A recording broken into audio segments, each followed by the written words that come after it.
जब भी हम मार्केट से कुछ सामान लेके आते हैं ना, तो ऐसा नहीं है कि मार्केट से लेके आए हैं और उसको इस्तेमाल करना चालू कर दिए। कुछ अगर उसमें कमी रहती है, वो कमी को दूर कर देते हैं ना, तो सामान की लाइफलाइन तो बढ़ ही जाती है, साथ ही साथ काफ़ी दिन तक चलता है। अब देखिए, ये दोहर मार्केट से लेके आए हैं। अब हमें लगता है कि बस इसको तो इस्तेमाल करना है, लेकिन नहीं, ये इस तरीके से बनी है। देखिए, यहाँ पर जो लाइनिंग दिख रही है, उसमें कोई सिलाई वगैरह नहीं लगी है। कुछ ऐसी मशीन से बनी हुई आती है, जो कि हल्की-हल्की सी सिर्फ़ और सिर्फ़ चिपकी हुई है, कोई सिलाई नहीं लगी है। और इसको अगर हम इस्तेमाल करना चालू कर देंगे और अगर 1-2 बार धोए ना, तो पूरी-पूरी खराब हो जाएगी। साथ ही अगल-बगल जो गोट लगी है ना, उसमें बड़ी-बड़ी सिलाई लगी है, तो वो भी जल्दी से खुल जाएगी और खराब हो जाएगी। अब जो पैकेट है ना, तो पैकेट में एक तरफ से सिलाई खुल गई थी और चेन ना अलग-सलग ही निकल जा रही थी। तो सबसे पहले तो इसको ठीक करना ज़रूरी था। तो चारों तरफ मैंने पैकेट के सिलाई लगा दी, ताकि चेन ना अच्छी खासी मजबूत हो जाए और खराब ना हो। जब भी चेन लगाने की बारी आती थी ना, चेन हाथ में आ जाती थी और उसको फिर वापस से अटैच करना पड़ता था, काफ़ी टाइम वेस्ट हो जाता था। इससे अच्छा है कि एक सिलाई लगाने की ज़रूरत पड़ी और पाउच ना मस्त हो गया। अभी देखिए, दोहर है और ये काफ़ी अच्छा क्वालिटी कपड़े का है, कॉटन में है, अगल-बगल पाइपिंग लगी हुई है। और लेकिन गलती ये है कि अगर इसमें सिलाई वगैरह नहीं लगाएँगे ना, तो खराब हो जाएगी। अब सबसे पहले चारों तरफ सिलाई लगा लेते हैं, जो गोट लगी हुई है ना उसमें। कुछ चीज़ें जब हम रेडीमेड कपड़ा वगैरह खरीदते हैं ना, तो उसमें सिलाई लगी हुई आती है, वो 5 नंबर की सिलाई लगी आती है, जो बहुत जल्दी खुल जाती है। और घर में हम जब भी सिलाई लगाते हैं ना, तो 3-4 नंबर की लगाते हैं, जो कि पास-पास धागा रहता है और जल्दी खुलती नहीं है। अब चारों तरफ सिलाई लगा ली, सिलाई लगाने के बाद में दोहर को ना मैंने नीचे ज़मीन पे अच्छे से फैला दिया है और इसमें मुझे जैसे-जैसे सिलाई लगाना है, वैसे मार्किंग कर लेती हूँ।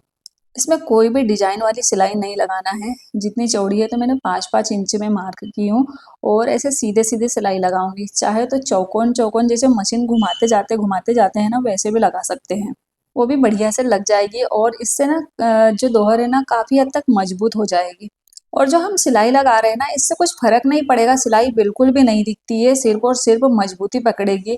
अंदर ना रेगरान रुई डली हुई आती है, एकदम जो हल्की सी रहती है, पतली लेयर बिछाई जाती है और उसके बाद में कॉटन का कपड़ा। तो हल्के-हल्के से सिर्फ़ इसमें सिलाई वगैरह भी नहीं लगी आती, सिर्फ़ और सिर्फ़ मशीन के ज़रिए चिपका हुआ आता है। 1-2 बार अगर इसको धोएँगे तो खराब हो जाएँगी। जब हम पैसा फँसाते हैं, तो क्यों ना चीज़ को थोड़ी-सी मेहनत कर लें और अच्छी बना लें। तो देखिए, सिलाई लग के तैयार हो गई है। सीधी-सीधी सिलाई लगाई हूँ, कोई भी राउंड वगैरह में नहीं लगाई हूँ।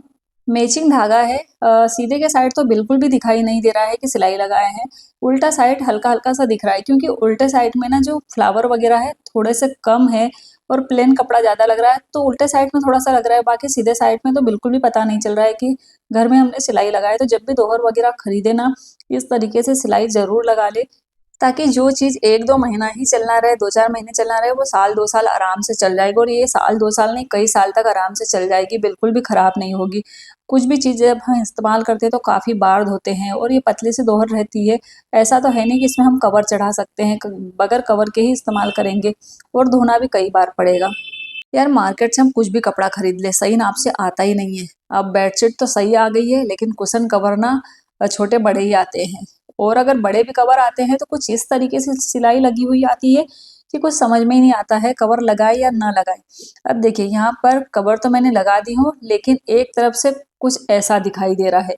अगर इसको ऐसे ही रहने देंगे, तो कवर लगाने का कोई मतलब ही नहीं है, कुशन कुशन भी एकदम गंदा ही होगा। तो यहाँ पर मैंने कवर को निकाल दी और इसको हाथ से थोड़ा-सा ठीक करने की कोशिश करेंगे, ताकि सही से कवर लग जाए। अब तीनों तरफ जो सिलाई लगी है ना, वो सिलाई हम खोल देंगे और कुछ इस तरीके से सिलाई लगी थी, एक धागा अच्छे से हाथ में पकड़ में आ गया, तो पूरा-पूरा सिलाई निकल गई।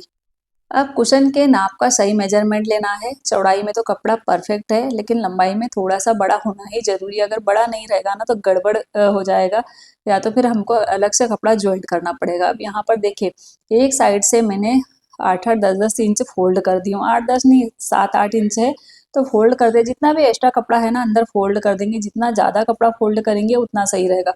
ऊपर से जो दूसरा भाग है ना, कुछ इस तरीके से उसको लाके और ऊपर रख दी हूँ। अब यहाँ पर सिंपल सा कुछ भी नहीं करना है, एक-एक सिलाई अगल-बगल लगानी है। अगल-बगल एक सिलाई मजबूत वाली लगा देंगे और सिलाई जब भी लगाएँ तो गठान लगाना बिल्कुल भी ना भूलें।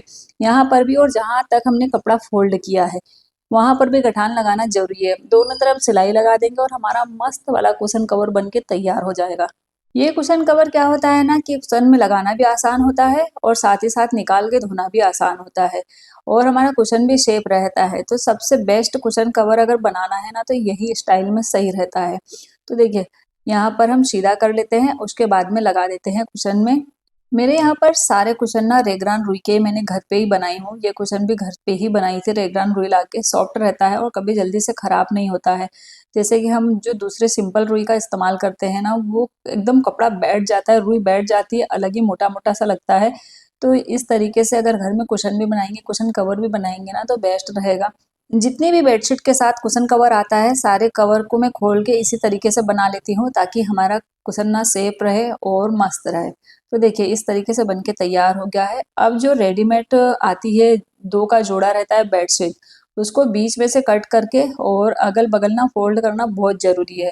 अगर सोचेंगे कि सिर्फ़ और सिर्फ़ अगल-बगल फ़ोल्ड नहीं करते, कट करके इस्तेमाल करना चालू कर दें, धीरे-धीरे जो हल्की वाली बेडशीट रहती है ना, उसके धागे निकलते जाते हैं। धागे निकलते जाएँगे, बेडशीट और भी छोटी हो जाएगी। तो जो काम बाद में करना है, वो काम तुरंत ही करना ज़रूरी है। और ये जब बेडशीट नई-नई लेके आते हैं ना तभी करना है, क्योंकि अगर बेडशीट धोने के बाद में काम करते हैं ना तो धोने के बाद में भी अलग-अलग धागे निकल जाएँगे और फिर से काम बढ़ जाएगा, तो धागा कट करना रहेगा। और अगर धागा भी निकल रहा है ना तो थोड़ी ना थोड़ी तो बेडशीट छोटी हो ही जाती है। अब जो दोहर थी, बेडशीट वगैरह जितनी भी थी, सब में मैंने सिलाई लगा के और धो के सुखा दी थी। अब जो दोहर है वो भी सूख गई, बेडशीट वगैरह भी धो के सुखा ली हूँ। अब इसको फ़ोल्ड करके अच्छे से रख देना है। अब इसको रखना क्या है या इस्तेमाल करना है, मेरी बेटी जा रही है बाहर और सारी तैयारी उसी के लिए हो रही है। तो उसके लिए तो सारी चीज़ें बेस्ट होना ही ज़रूरी है, इसीलिए मैंने दोहर में भी सिलाई लगा दी हूँ और दोहर घर में अगर ओढ़ने के लिए भी लेके आते हैं ना, तो उसमें मैं सिलाई लगा देती हूँ। अब ये वाले पाउच में बेडशीट भी रख देती हूँ और ये वाली दोहर भी रख देती हूँ, ताकि जो भी सामान है ना अलग-अलग ढूँढने की ज़रूरत नहीं पड़ेगी। ओढ़ने और बिछाने की बेडशीट ना साथ में मिलेगी। भले ही हॉस्टल में रहे लेकिन घर की चीज़ें तो घर की रहती है, घर में से सामान लेके जाना ज़रूरी है। तो देखिए आधे से ज़्यादा तैयारी हो गई है। जो भी तैयारी करते जा रही हूँ, एक टेबल के ऊपर रखते जा रही हूँ ताकि पैकिंग करने में ज़्यादा उचापत ना पूरे।